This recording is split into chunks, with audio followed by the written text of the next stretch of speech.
I'm really excited for this week, Mom. As we kind of talked throughout the week, and we had kind of talked last week, you had mentioned, you really want to start to dive into a lot of the parenting kind of knowledge and concepts and theories and practices that you've studied so extensively since we were little and up until now. And I don't know if I'm going to get in trouble for saying this or not. I might get in trouble for it, but I'm excited to start learning about parenting as Parker and I are adding to the gaggle of grandkids that you and Dad are going to be having. But yeah, I'll stop talking and kind of let you dive into it and kind of share your thoughts.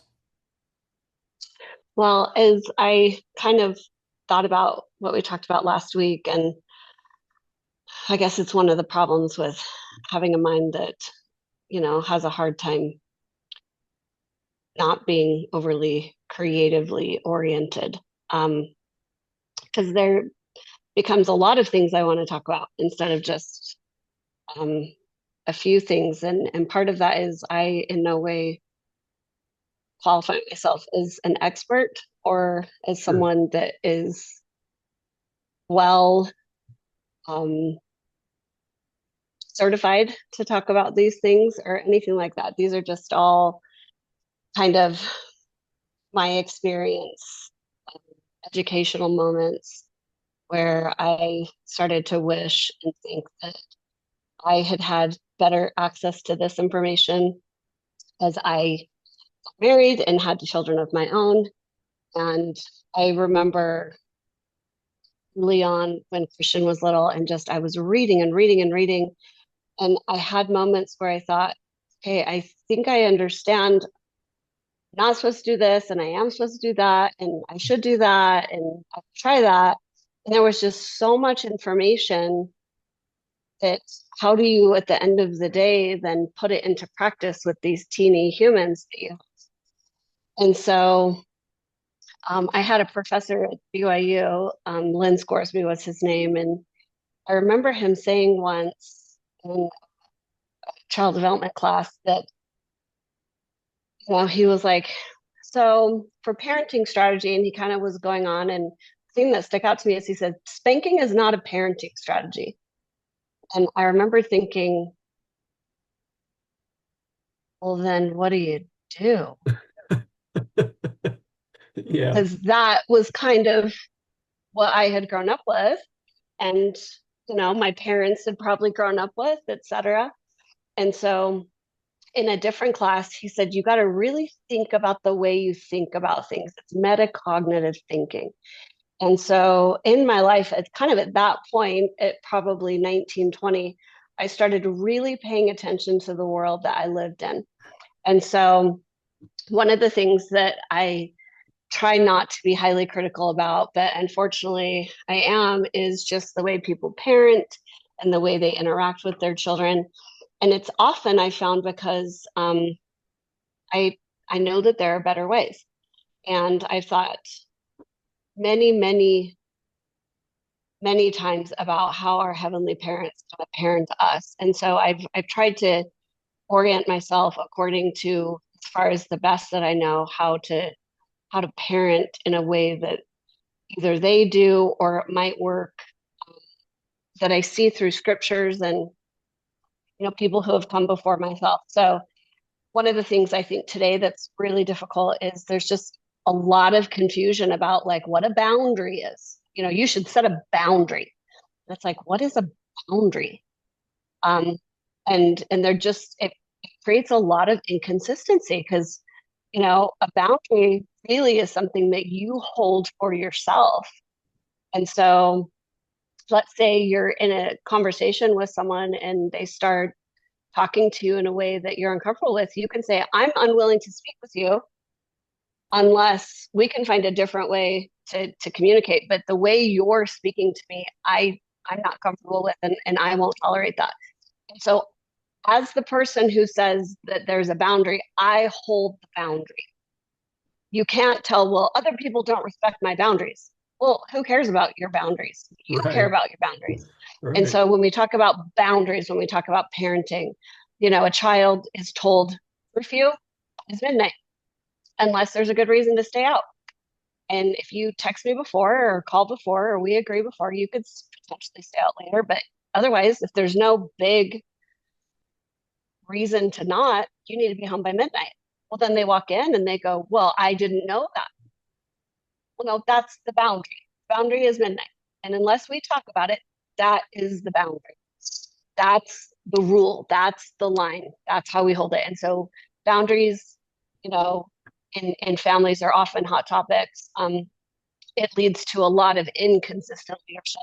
You have one parent who thinks one way, another parent who thinks another way, and it's just because they both came from different places, or one parent thinks something that the child's doing isn't a big deal, the other parent doesn't care. And so these are all ways that we create kind of this emotional disconnect within our relationships that then cause conflict and feelings and ultimately separation Right. in our relationships. And that can happen in adulthood. That can happen in, as children are growing up. Like, not to get into details, but you and I had a period where there was distance between us. Right. And that was something you and I had to really, navigate and find both of us place of humility and love and um, desire for the other person to kind of work through that. And it's not a sense of who's right or who's wrong. It's that we care more about, coming together and working out those difficulties. And so I think that's where parents struggle to kind of balance their desire to have kids follow their rules, which are important, with the warmth and love that I think our Father in heaven um, and our Savior Jesus Christ want reflected in the way we teach their children and the way we interact with each other. So, those are just kind of some thoughts as I started to talk about, like, why would I talk about parenting? Why is this important? Because if you don't have a system of the way you think about things within your family, there's a lot of instability. There's a lot of anxiety. There's a lot of shame. There's a lot of then guilt. Like, I'm on the side of guilt. Like, why didn't I do things better? Um, you will have a moment inevitably where you parent your child poorly, and that just sticks in your heart. And you think, gosh, why didn't I why didn't I do that different? And so there are really great ways that you can look at the way you parent, um, and even interact in a marriage situation that can help you kind of understand how to do things better.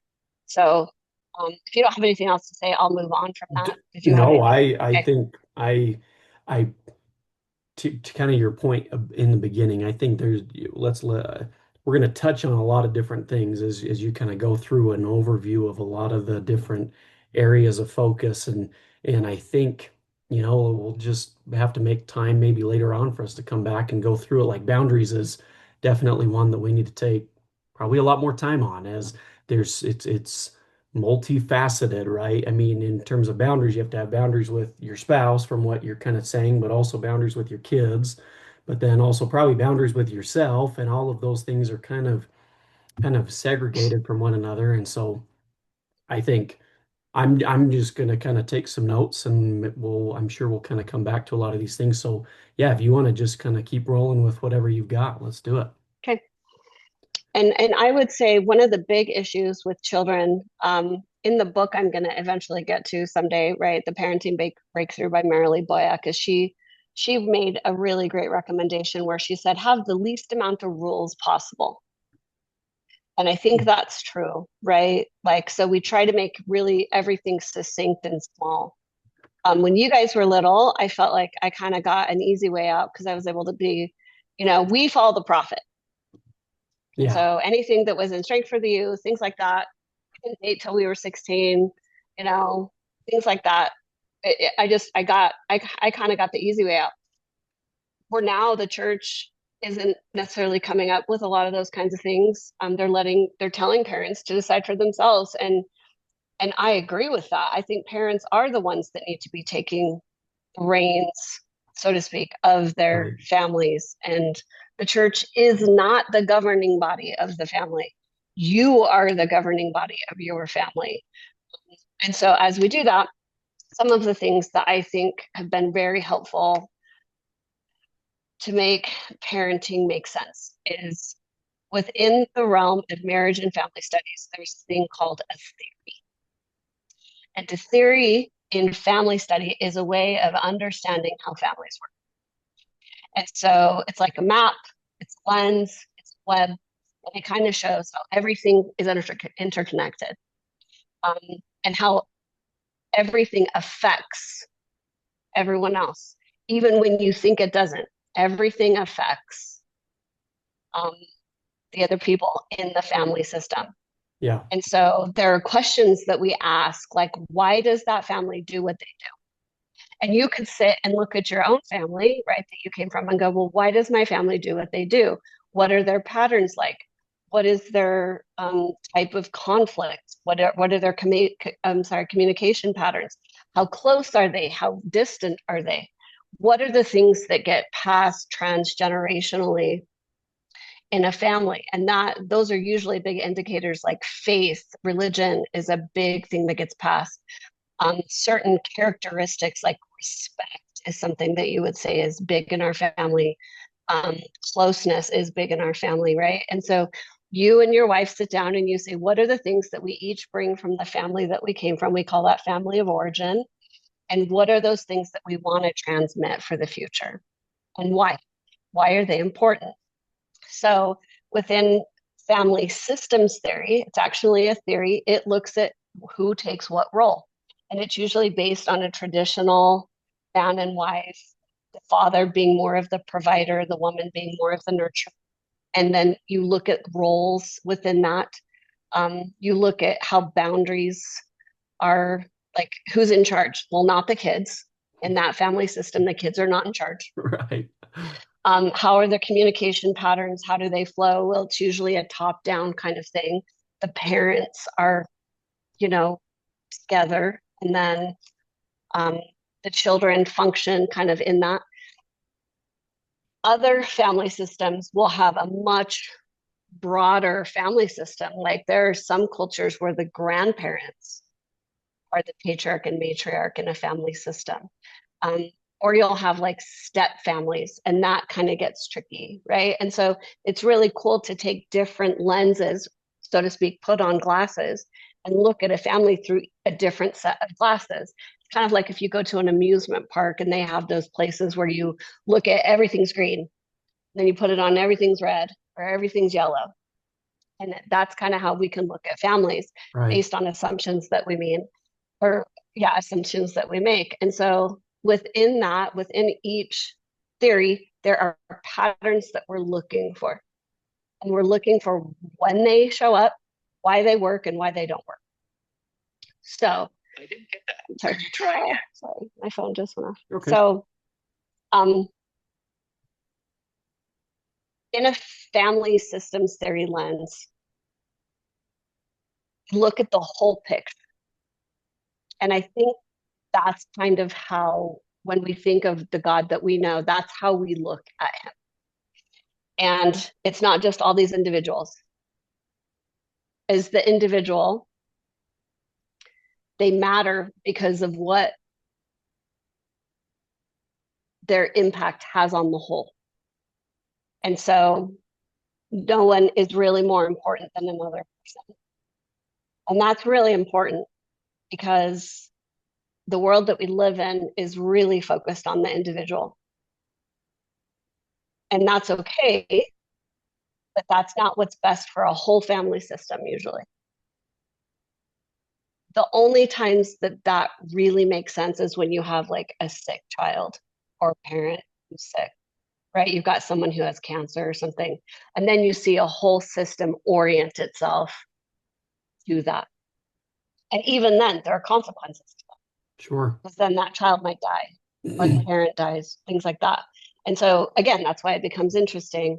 Well, And and so, even if I may, kind of to that point, I mean, that's kind of what happened when like Christian had his heart surgery, is it was not so much that, yeah, there was a lot of things that were going on that you and dad were trying to take care of, but even just the relationships for how us as siblings interacted with each other shifted a little bit because there was a time when Christian wasn't the person who we knew him to be, and you and Dad weren't as accessible and available to the rest of us as normally might have been, and not just to the point of it shifted, and then even then, in a lot of I would say in a lot of sense, it kind of shifted back.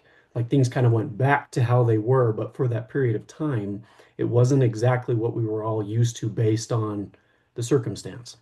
Well, and they're dynamic, right? And so you, as you, not to get into the weeds too much on this, but when you, so part of the reason why this system came to fruition was after World War II, they started studying families who dads had gone to war, and they started seeing how roles changed, right? Yeah, And then you got this whole women's rights movement, you got the civil rights movement, you got all these different things that are affected by war. And so the dads go away for 2 to 5 years and then they come back. Things are different. right. And so they're starting to see, why did certain families survive and do well? Why did families not do well? Why did families fall apart? What was the effect of a father who didn't come back? Right. And so these are just really, that's why it's really, for someone like me who's curious, it's interesting to look at the dynamics of that and then to see how those all have filtered into the society that we live in today, um, and how we can use that information to improve our families now.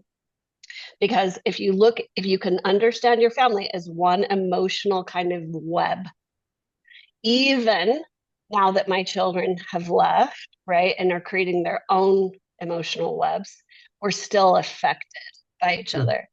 Because when you come in, your patterns and the way that you interact with your wife, the way that you take your role as a father and a son, a brother, that all affects the whole family system still. And so it's really just interesting to see how this kind of all correlates. Now, a different theory that I like to talk about is attachment theory. And attachment theory is definitely more focused on the emotional bonds between individuals. And so I like these two theories together because we study about the why the families do what they do through family systems theory, and then we study about the emotional impact of the why.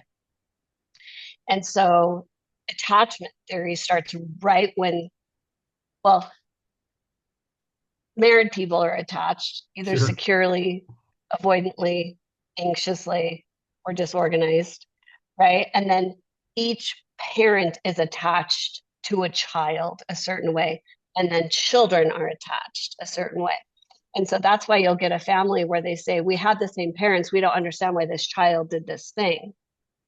Well, each child has a way that they attach. And so I might attach securely to you, but dad doesn't attach securely, or vice versa. Sure. And so, but maybe with Christian, we both, there was this secure attachment based on his temperament and personality and things like that. And so you look at that and you go, wow, that really is going to impact the family system, right? Because the family is this web. And could you clarify maybe for me what do you mean by secure attachment? Like what Mm-hmm. would be a secure versus an insecure attachment in the context? Yes. So secure attachment is when you can count on your like parent, let's say, to have your needs. Okay. And so, and there's no, and sometimes that can be tenuous at times, right? Just because of certain things that, like, for example, boys, when they go through puberty, man, that's a rough time. Parker and I were actually just talking about that earlier today. I was like, I can't, being 12 to 15 was like, I don't remember a lot of it. And the things I do remember is I remember getting punched a lot. And I remember like just a lot of trying to just get my emotions and things kind of in order, not being, Chaos. yeah, not being, Absolutely. trying to figure out a lot of Yeah. the internal stuff. As you were kind of said about even girls, like teenage girls, it's like they'll just cry out of nowhere. But teenage boys, it's like they just need to punch something. Angry. Yeah, Uh-huh. they're angry all the time. Yeah, sorry. Yeah. Yeah. So it's true, right? So for a girl, she might not feel super attached to her dad or her mom, depending on the situation. If she has a mom who has a very secure attachment to the child, she can help the child navigate that well. But if you have a mom who tends to have a lot of anxiety and anxious attachments, or she's disorganized in her attachment style, then you might get a girl who feels very rejected and then wants to securely attach to her father. Right. And so there's just lots of stuff in attachment theory that is really interesting. Um, and then attachments can be affected. You know, you might have a grandparent you're securely attached to, but you're not securely attached to your, mom. And so it fosters a sense of emotional attunement. And so you can count on your parents to care about your needs. And that gives you a sense of trust, love, and safety. However, let's say you have a mom who's going through a divorce or a dad. Their attachment style might not be really secure right then. They have a lot of anxiety or fear. Fear is a big one. And so fear and anxiety cause a lot of insecure, disorganized, dismissive. There's also another attachment style called avoidant. And an avoidant attachment style is something especially men have to pay attention to. Men tend to compartmentalize often out of necessity. And so you'll find you'll have kids who grow up who are like, I don't even know who my dad is. And it's like he was right there. That he had maybe a fearful, avoidant attachment style or a dismissive attachment with some fearful or anxious, right? He's worried about money and he was dismissive because he was like, you're bugging me, go away. And so those are things that then you have to repair and heal um, in your relationship. And that can be something you develop in marriage, right? And so it's really good to know your attachment style and to be paying attention to kind of what that looks like. And I can definitely go into more of that in a different one. Yeah, yeah. Um, Attachment style is really, really important, especially as children are young.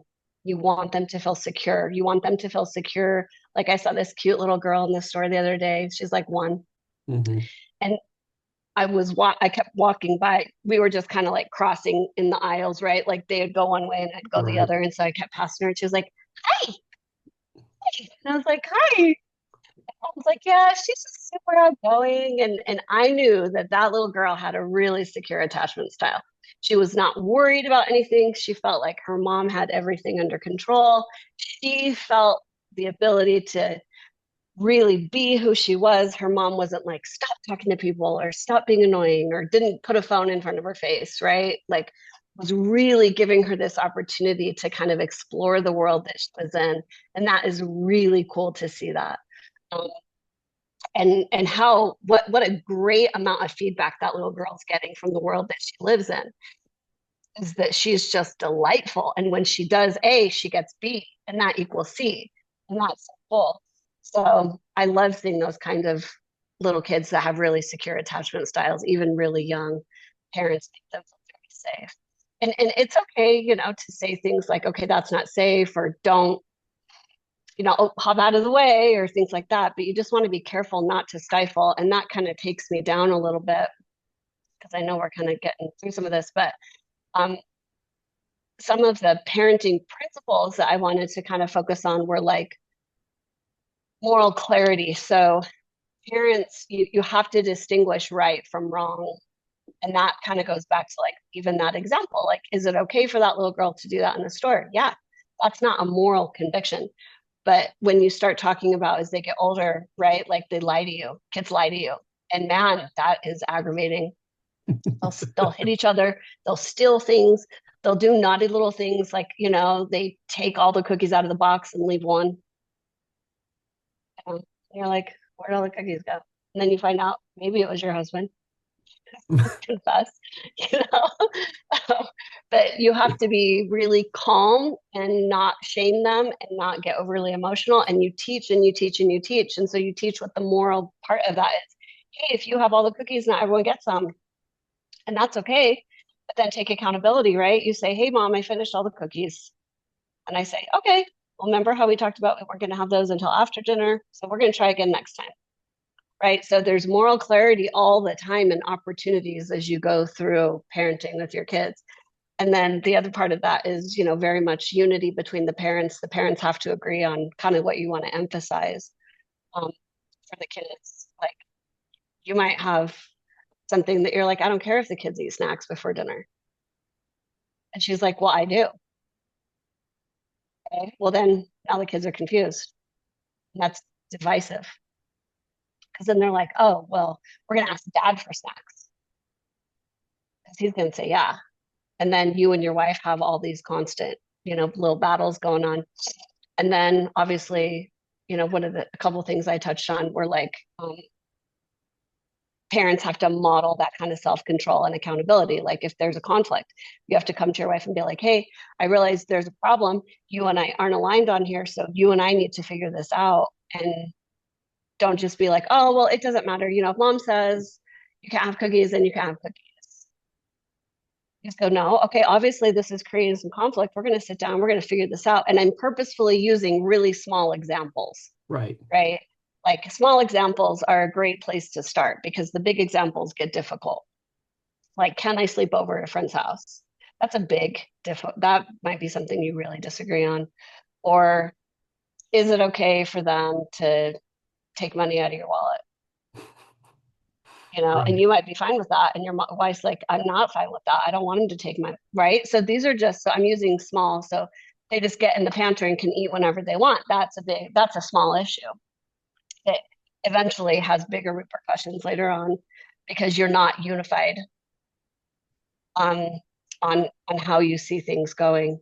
Another big issue that becomes a huge conflict is correction versus criticism. And those are something parents don't often take time to really think about. You might not have taken time to think about. And I want you to think about that for a second. If someone looks at you and says, hey, we don't do that, or if you go, no, that's not okay. You have criticism versus a little bit of correction. And you deal with kids and you got to be really paying attention to what the difference is between those two things. You can address disobedience as a teaching moment that is rooted in the values that you have, not as a personal attack. Looking at a kid and being like, don't be a liar.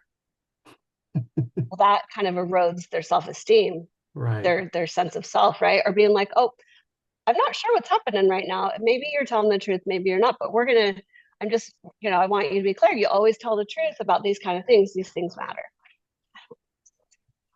Anyway, so Well, and those were emotional things that I would regulation. say, like in that sense, like I remember you just saying that. It's like as a kid, having chores and being like, I know I didn't clean the bathroom the way mom likes it cleaned. And so mom would walk me over there and yeah, no, I was just saying how we would, the chore was to clean the bathroom and we would, I would come to you and say, yep, my chores are done. And you said, okay, did you clean it the way that mom wants it cleaned? And it was almost, I would, the first, like we talked about this, the first 3 or 4 times, absolutely not, because I was trying to get out of it. And so you'd walk me over, you'd take my hand and you'd say, okay, let's go inspect and check. And I knew, dang it, I'm in for it. Well, I'm not in for it. I'm just going to have to clean it the way mom wants it cleaned. And then I'm just going to have to take more time. And but it wasn't to your point of you corrected my behavior just by the act of inspecting and making sure I was doing it the way that you wanted it to be done, and then making me do it again, right? You didn't rescue me from the consequence. It was, nope, you just have to redo it. I'm not mad at you. I just don't tell me you've done it when you haven't done it because I'm going to make sure that it's actually done. Know that I'm going to check and I'm going to inspect. It wasn't about my emotional security. It wasn't personal. You weren't trying to upset me, right? If you Right. will. You were just being a typical kid who didn't want to do it, who wanted to go do some other things. And that's what you got to realize when you're parenting, right? Most of it isn't personal. It's just the way kids are. And so it leads to the next point, which is emotional regulation. As a parent, you have to be in charge of your emotions. You have to be pausing and reflecting and engaging very thoughtfully, right? Like right now, we've got a bunch of these little babies that are coming in and they're just getting to the age where they're going to start hitting their moms. Yeah. And it's not because they're naughty. it just gets a reaction, right? So if I reach over and I bop her and she's like, oh, well, now she's paying attention to me. Right. They don't know, you know? And so there's this idea that then, okay, you hit your kid back. And I'm like, well, okay, Right. what you're probably going to do is teach them how to hit because it gets a definite reaction. And so for me, I would just grab the hand and I'd be like, don't hit mama. If you need something nice from mama, you say, oh, mama. And I would teach him how to touch soft. And pretty soon you'd see my baby out there go petting me on the head. And they knew that that was like, okay, what do you need? But, right. I, Jason, our nephew, Elisa's son, was doing that when we were out there. And he looked over and he kept trying to get Bo's attention. And he walked up and he was like, oh, Bo was busy. And I was like, exactly. That's what you teach them. You teach them this soft, gentle way. And then eventually, right, they're going to try it a few times until they don't get what they want. And then they're going to be like, bam. And you're going to be like, yes. Okay, we've got to pay closer attention. Got to be a little more thoughtful, teaching them how to regulate. They get frustrated as well. And so when we come back to all of these things, question is, why does it, why does it affect us and why should we care?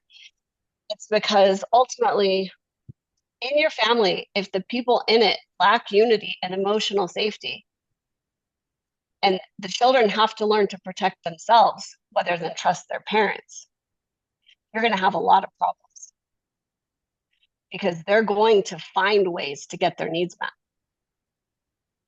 And that is going to be to avoid accountability, right? Had I not paid attention to you not getting the bathroom done, then, well, cool, you don't have to get the bathroom done. Right. And then I'm in a constant windup, feeling frustrated. And if dad hadn't backed me up on that, then he and I have problems. And then I'm emotionally overwhelmed. I have anxiety because I can't do all of the tasks associated with getting the house managed, right? And then we don't trust each other over time. And then our house becomes emotionally and morally weak because we don't trust each other.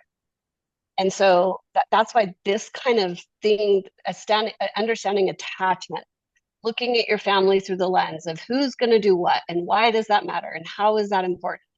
If your kids don't understand who's in charge and why, and what is that rooted in, what are those values rooted in? Those values are rooted in God and Christ-like principles and values. Then they're going to look outside of the family system for some sense for some form of security. And that is why when we look at the political and um, social status of the world that we live in today in 2025, that's what we're seeing. We're seeing late teens, 20-year-olds, young 30-year-olds in absolute chaos because they don't know who to trust and they don't know who to count on. And there's no value system in place. And so I want to come back to the influence of parents. Well, and if I may, Mom, Go ahead. the time goes by so stinking fast. We kind of hit the limit on the time, and Okay. you have so many good notes still here for us to kind of go through. If you're okay with it, I think you kind of left us with a great invitation in terms Okay. of becoming aware about a lot of these things, and starting to. I like what you said. One of the very first things uh, you said think about the way you think about things, right? That the word you used was the metacognitive, right? And kind of creating that paradox for ourselves of I need to better understand why I'm thinking about the things the way I'm thinking about them and challenge it. If it's good, great. But if it's not good, then of course there needs to be changes. But also starting to look and find the tools that can replace that in a healthy way, right? Not just taking out the bad and leaving a vacuum for something else to fill it with, but taking Because out the it bad will and fill. yes, yes. But The way I describe it, not to interrupt, but to help you okay. understand, if you empty a drawer, something will go in it. Yep. So you be very intentional with what you put in the drawer. And that can be a whole different system, right? That could be like, instead of having it be a junk drawer, that could be a napkin drawer. But something is going to go in that empty drawer. Right. So have some intention for that. Well, and I know that I believe, um, I've read some of the stuff by like Dr. Henry Cloud and such, and who is the one. Well, I don't know exactly. He's written a number of books, but he talks about that very thing. You can't just because, as you said, you empty something, and he more talks about it emotionally. If you empty out your emotions, something's going to be refilling it. And so you need the good people, you need good books, you need good resources. And that's something that, Christian and I had kind of talked about last week as well, that they're good things take work.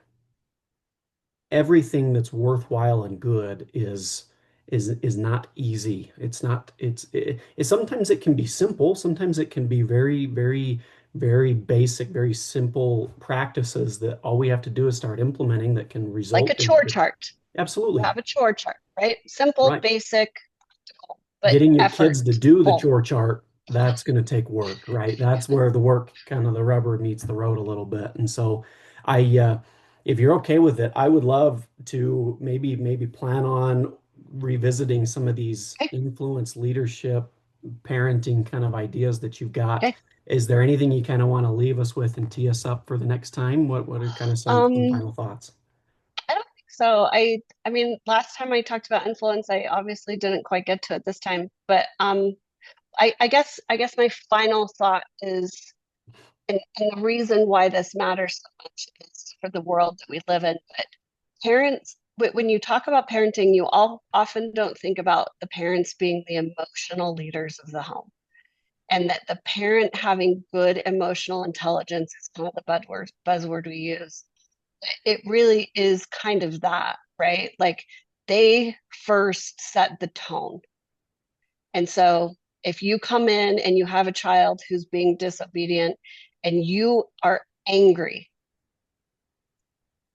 it's gonna explode.